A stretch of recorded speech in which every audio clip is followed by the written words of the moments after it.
Macho Jonad and Juanito sitting out in front of my rehab center in the sun. And the sun is feeling really nice this morning.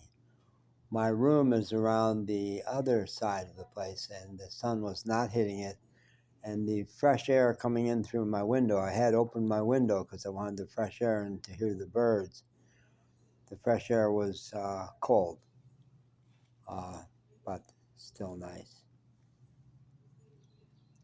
I want to talk about where we're meant to be. I made a video this morning where I said I'm meant to be in Mexico. I really want to die in Mexico. That's my place.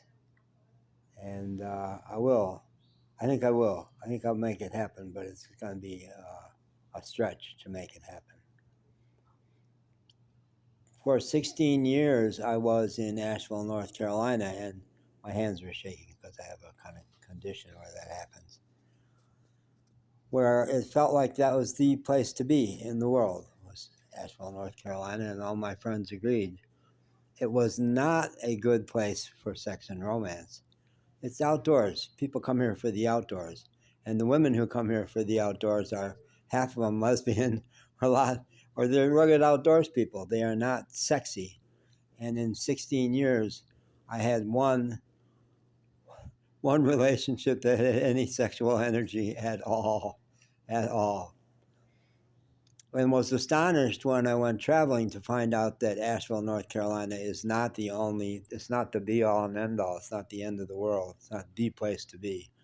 New Orleans does sex and just juiciness in a much better way.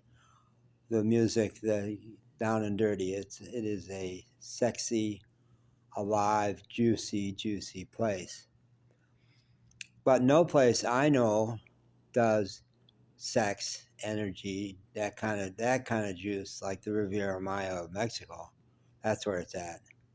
That's where you got your massage girls with their happy endings. And that's where you've got the G-string bikinis and beautiful women from around the world. Europe, Canada, everywhere. Denmark, beautiful women from around the world in G-string bikinis on the beach. That's where it's at. And Mexico supported that part of my life a lot more. I didn't have all fabulous relationships, but I had lots more action, lots more energy in that area.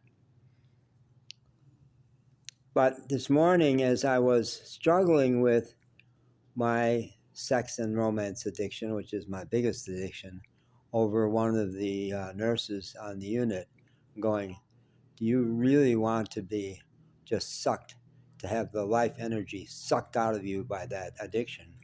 It's really not life affirming. That bird call is more life affirming than that. Did you hear that? That was amazing. And I was remembering now this morning, the birds in my backyard here are nice, but the birds in my backyard in Mexico were spectacular. Now, do I want to go back to Mexico because the sex is better there? No. Yes. No. Partly, but not primarily. Because the memory that was most grabbing me this morning was walking on the beach down at the Akumal Bay with spectacular women from around the world on the beach in their G-string bikinis and their children. And as I walked along the beach, I'm going to choose to focus on the gorgeous women in their G-string bikinis or on these spectacular children who are so alive and awaken me in a way that is more useful to me. Not better, but more where I want to be. And that I chose in that long walk along the beach, okay, her or these incredible children playing in the sand. Their sounds, their laughs. That's where I went. That's where I focused my energy. And that's the memory I want. And that's what I want to go back to Mexico for, is the children. The Latinas are unbelievable. But the children made me happy all the time. All I had to do was watch children walk home from school. laughing and playing and dancing. That's the thing more than anything that made me happy in Mexico was the children. Yeah, that's what I'm going back for. And I will. That's the vision I'm going to hold.